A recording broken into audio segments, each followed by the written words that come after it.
Salut! Bon, c'est une vidéo que je dois faire depuis longtemps et je vous l'ai déjà un peu teasé sur Instagram et à chaque fois je me dis « Oh non, mais ce serait trop bien que je la fasse dans le pré avec Trésor qui broute derrière ».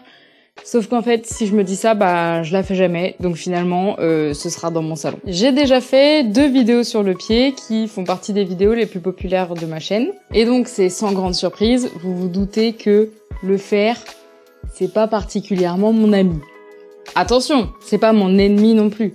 Ce que je veux dire, c'est que je déteste qu'on ferre les chevaux par défaut et que si c'est ok, on les laisse pieds nus. Alors qu'en fait, selon moi, on devrait penser exactement à l'opposé. De se dire, je mets le cheval pieds nus parce que, en fait, il sort du ventre de sa mère comme ça et mère nature l'a fait sans faire.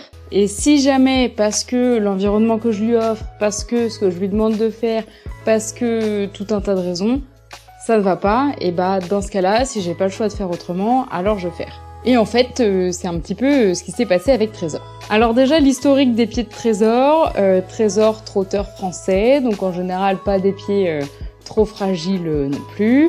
Je l'ai eu à 2 ans et demi, ferré des 4. Je l'ai déferré vers ses 4 ans, je pense, derrière. Puis, quand il avait 7 ou 8 ans, je l'ai déferré complètement. Les transitions, à chaque fois, se sont super bien passées.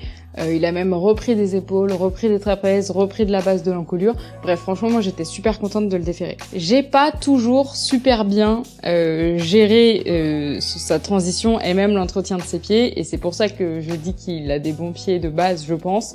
Parce que j'ai un peu fait de la merde quand même. Pendant de nombreuses années, c'est un maréchal qui le suivait et en fait, quand je suis partie à Rennes faire mes études, j'ai voulu un peu le faire moi-même et donc je faisais à partir des connaissances que j'avais en cours et d'une copine qui avait fait des formations en podo qui me guidait un peu de voilà, tu devrais faire comme ci, un peu plus comme ça, etc. C'était pas le bon plan du tout, hein. Vraiment, j'ai niqué les pieds de mon cheval en fait. Être podologue, pareur ou maréchal, c'est un vrai métier, hein, et ça ne s'improvise pas. Bref, j'avais quand même de la chance parce que Trésor a des pieds, même s'ils sont pas beaux et ils sont pas la forme parfaite d'un pied de cheval, il a quand même des pieds qui le supportent malgré les bêtises que j'ai pu faire dessus.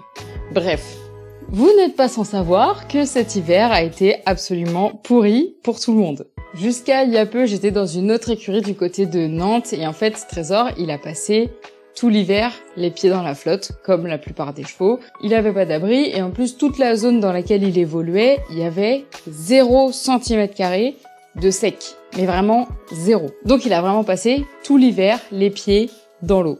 Donc comme tes ongles, la corne, elle se ramollit, tu vois. Et puis c'était pas un pré avec un peu des cailloux par-ci, un peu, voilà. Non, c'était vraiment juste de pataugeoire géante. Et si jamais je l'avais pas changé d'endroit, en fait, le sol aurait redurci petit à petit et Trésor aurait pas eu de transition vraiment difficile, je pense, entre l'hiver et le printemps, même si je vois bien en clientèle certains chevaux où rien que là, ça a séché en 3 jours et ça a été un peu difficile à gérer pour eux tellement leurs pieds sont devenus moins forts, moins costauds. Et bref, moi c'était pas mon cas puisque j'ai décidé de changer d'écurie pour aller dans l'écurie active du Clos de la Motte. Qui dit écurie active dit air stabilisé. Et qui dit air stabilisé dit sol beaucoup plus abrasif qu'un pré. Et effectivement, en fait, ça a vite viré à la catastrophe puisqu'en 1 mois, il avait plus du tout de pied. Il pouvait à peine marcher. J'ai même pas de vidéo de tout ça, mais vraiment c'était... Oh là là, il se déplaçait comme ça pour aller jusqu'à l'aire de pansage. Chaque pas était un effort. Bon, il marchait pas non plus comme un cheval fourbu, hein, c'est complètement boiteux, mais il avait vraiment mal aux pieds et ça se voyait pas mal.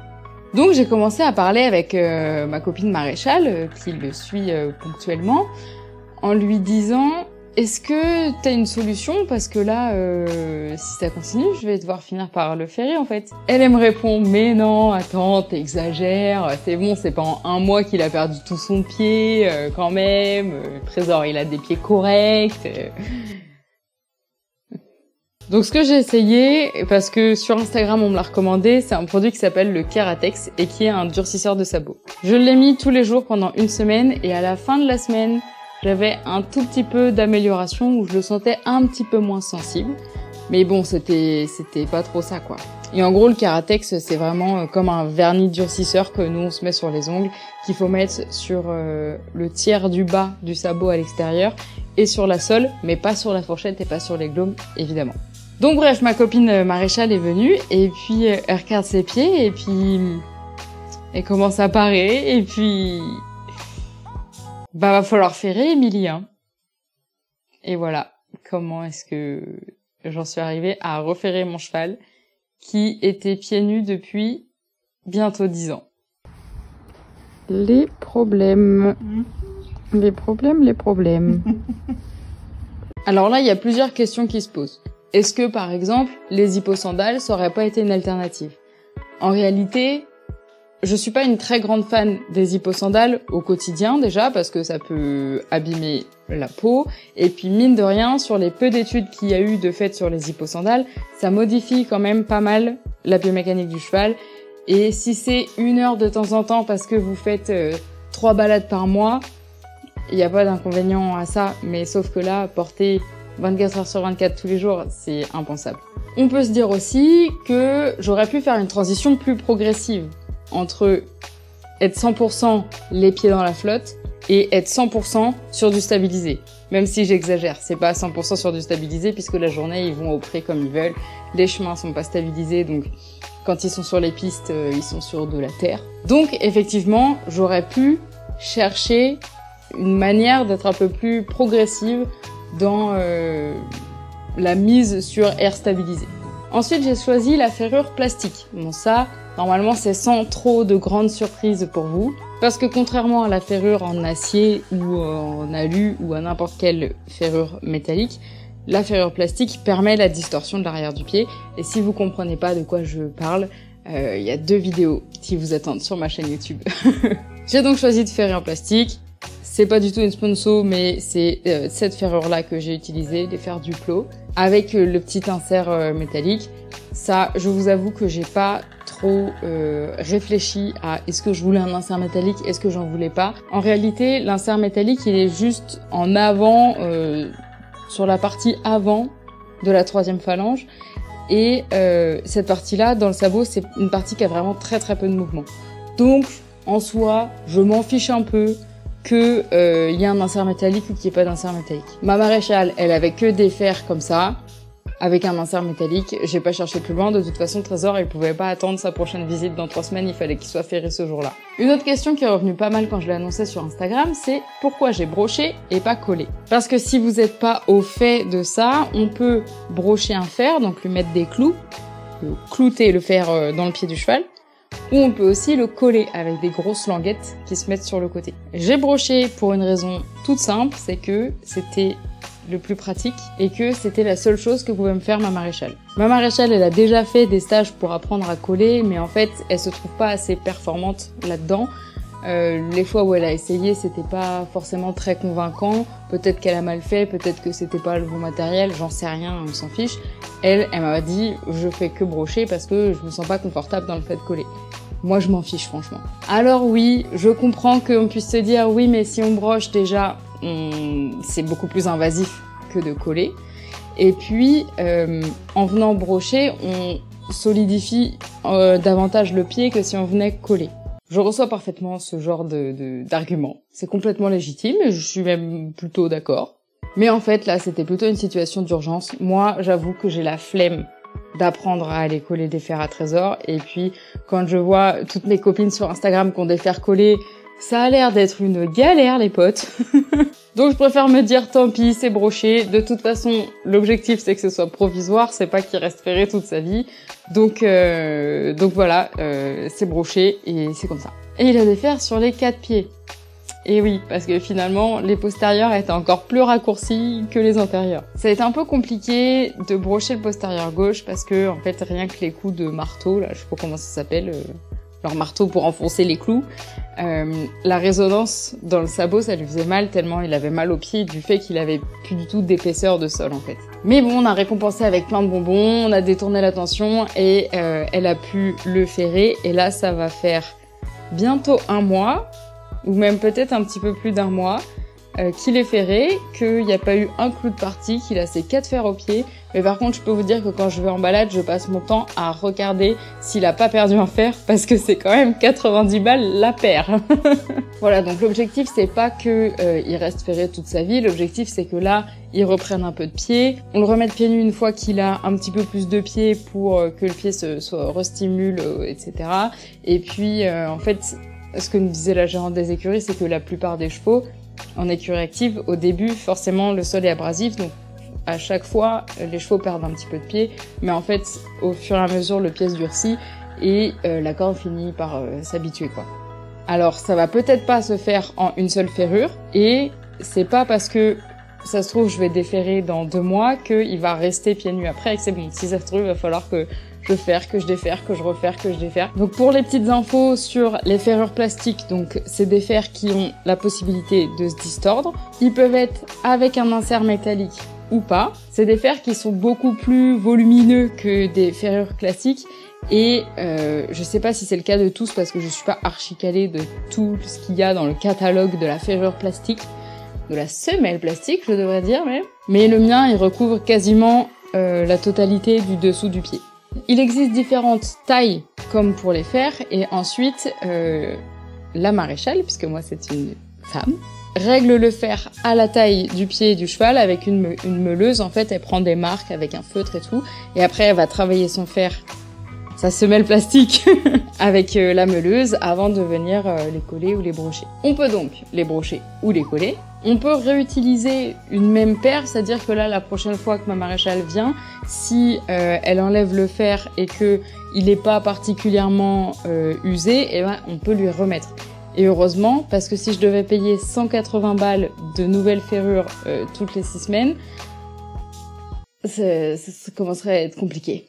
Donc heureusement, normalement, la prochaine, on lui remet les mêmes chaussures. Je crois que de mémoire, elle m'avait dit que c'était 500 km par paire. Alors, bon, Trésor marche beaucoup en écurie active, mais de là à faire 500 km en 6 semaines, j'y crois pas trop.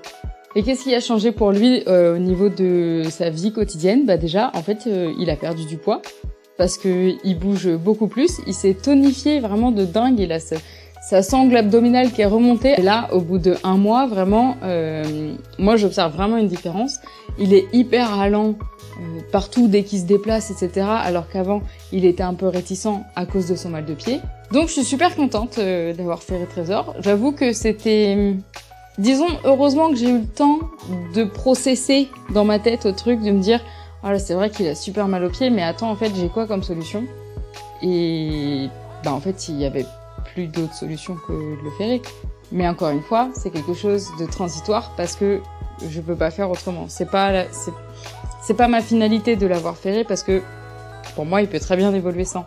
Après, si jamais c'est pas possible et qu'à chaque fois que je le redéfère, il repère trop de pieds trop vite et que son sabot arrive jamais à s'habituer, et ben il va falloir que je fasse un choix entre l'environnement de vie ou la ferrure. Je pense, sans grande surprise, que je choisirai l'environnement de vie parce qu'il est vraiment super là-bas. Et d'ailleurs, si ça vous intéresse que je fasse une vidéo sur l'écurie active où j'ai mis Trésor, eh bien, n'hésitez pas à me le dire en commentaire.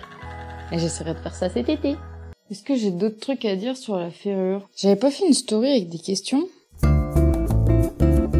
Ah bah non. Si vous avez des questions auxquelles je peux répondre parce que je suis pas maréchale, je suis pas podologue, je suis juste ostéopathe et propriétaire, vous pouvez me les poser en commentaire et si j'ai la réponse, j'y répondrai, évidemment. Je pense que cette histoire-là, c'est un bon exemple de il faut pas non plus diaboliser le fait de ferrer un cheval, mais il faut que ce soit fait en conscience. C'est-à-dire que j'ai conscience de pourquoi est-ce que je dois ferrer Trésor, parce que j'ai pas fait de transition entre les changements de terrain sur lesquels il évolue. Et j'ai aussi conscience de ce que ça engendre. Le positif comme le négatif. C'est-à-dire que même si, ok, il a une meilleure locomotion parce qu'il a plus mal au pied, et que la ferrure plastique permet quand même une distorsion de l'arrière du pied, ça réduit quand même la mobilité générale. Il perd au niveau de la perception qu'il peut avoir sur la sole et la fourchette quand il se déplace, puisque la fourchette n'est pas directement en contact du sol. Et c'est quand même quelque chose qui alourdit le bas du membre. Donc, même si c'est une ferrure plastique, c'est quand même pas rien. Donc il faut être conscient de pourquoi on le fait, qu'est-ce qu'on aurait pu mieux faire pour éviter ça, pour pouvoir apprendre pour les prochaines fois. et pas ferré par défaut surtout. Là, je fais Trésor parce qu'en fait, pour son bien-être, j'ai pas d'autre choix que de le faire, mais j'aurais pu faire autrement, et du coup, je vais chercher la solution qui va être la moins invasive. Mais se dire, oh, ma jument, ça fait 12 ans qu'elle est ferrée, je fais du concours, franchement, flemme de la laisser s'acclimater aux pieds nus pendant 6 mois, moi j'ai des concours à faire. Bah là, peut-être qu'on s'est pas posé les bonnes questions. C'est-à-dire que Trésor, il est pas ferré pour mes objectifs. Il est ferré pour son confort de cheval qui ne fait rien. C'est-à-dire que même en faisant rien, il avait mal. Si le problème, ça avait juste été « je peux pas aller en balade, il a trop mal aux pieds quand je vais en balade », bah j'arrête d'aller en balade et je le laisse s'adapter à ses pieds. Se dire « quand je suis dans une carrière de concours où je peux pas faire de cross parce que sinon mon cheval a mal aux pieds et donc je peux pas faire de concours, je suis obligée de ferrer parce que dans l'objectif de faire le concours avec un cheval qui a pas mal aux pieds », bah ça c'est pas les bonnes raisons. C'est-à-dire que vous allez modifier l'intégrité physique de votre cheval pour vous satisfaire. Après, vous faites bien comme vous voulez, hein. Juste, vous connaissez mon point de vue là-dessus. Bref, voilà, c'était une vidéo un peu plus courte et un peu racontage de vie. N'hésitez pas si vous avez des questions.